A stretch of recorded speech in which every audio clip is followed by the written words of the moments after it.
Hey Jules crew! So I think today might be the day that we back buck again.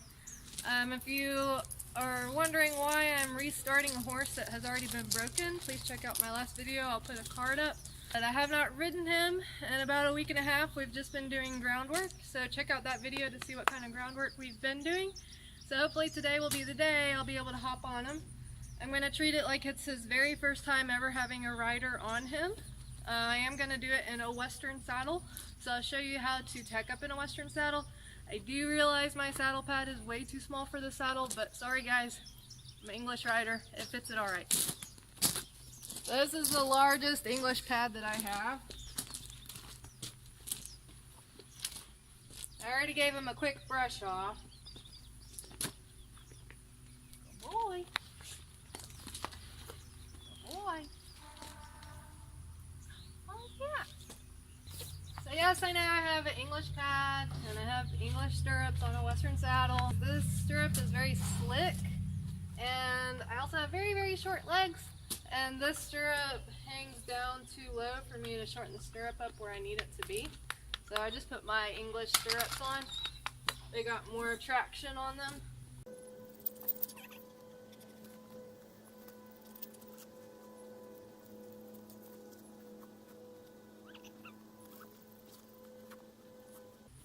Alright, let's do this. So this is the face of a horse that won't learn his lesson. If you notice, I don't know if you can tell, but his left eye is a little poofier than the right eye. He keeps sticking his head up in a pear tree that we have that has a wasp nest in it that I need to go spray. And he keeps getting stung. He got stung right there, and right there, and right there. I can see the bumps.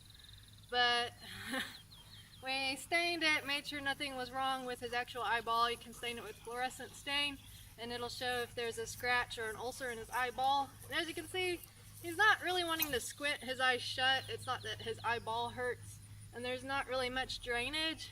It's just that his eyelid is a little poofy. And he just got, it takes about 2 days for it to totally go down. It was about twice this size yesterday. You big dodo.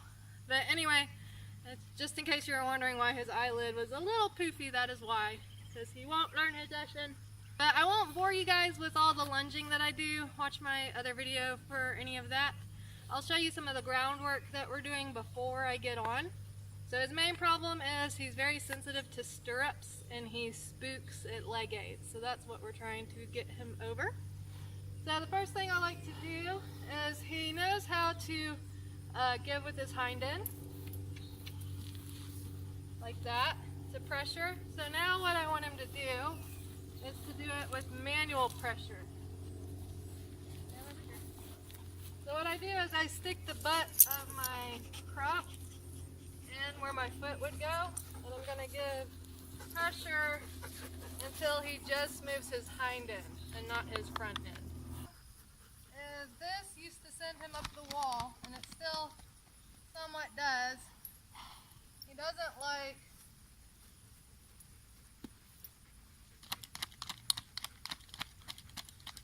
any motion by his flank. Good boy. So now we're just going to do it as we walk. Okay? Okay, good boy. He's been back before and I have ridden him a couple of times. But I'm going to pretend like he's never been backed. So now I'm just going to walk him forward a few strides on both sides. And I'm going to give a little pressure on the bit, make sure he gives to the bit. So I want him to just give to the bit and not move his head. Good boy. We're going to do that at a walk too to simulate somebody bending.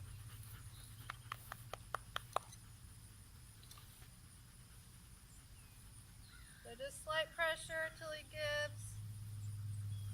Good. Good boy. And then release.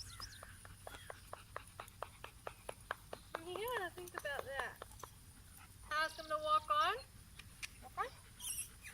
Okay, good boy. And we're going to give pressure with the rein and also with the stirrup to get him to bend at the walk. Good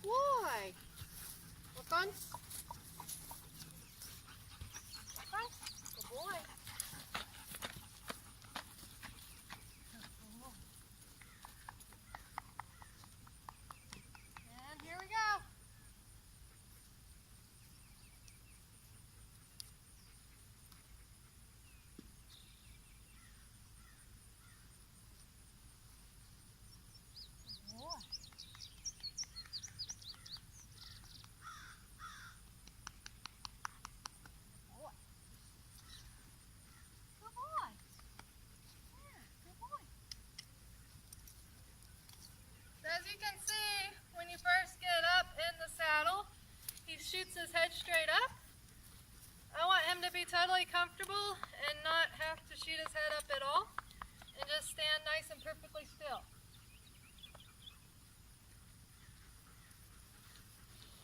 Good boy.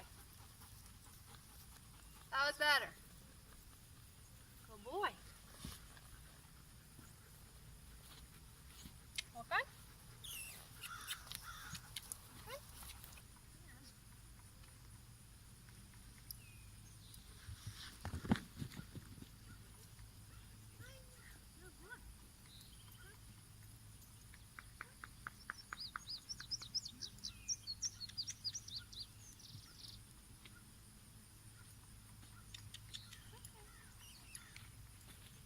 There's no need for me to get on until he's comfortable doing it from both sides. So we're just gonna go back. Boy, okay. Good boy.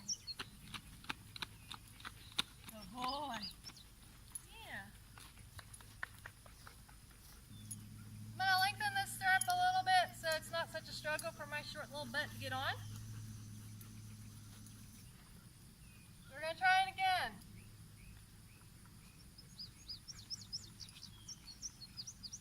Good boy. See how he automatically puts his head straight up? So the next step is I'm just going to do it, put my foot in the stirrup until it's not a big deal and he doesn't pick his head straight up. So I'm going to lower it again because I'm not going to get all the way on. Better. Better. We're going to walk on. Don't let them stand still and get sticky.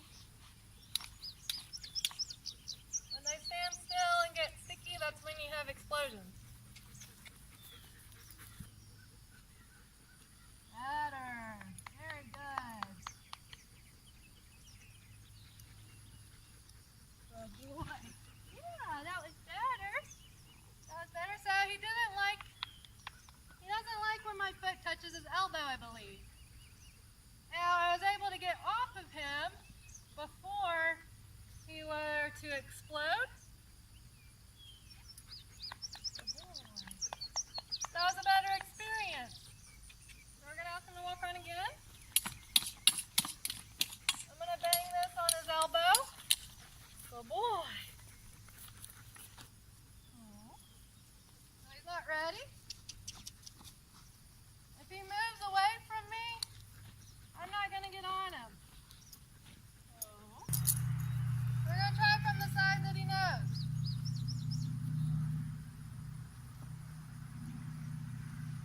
Good boy.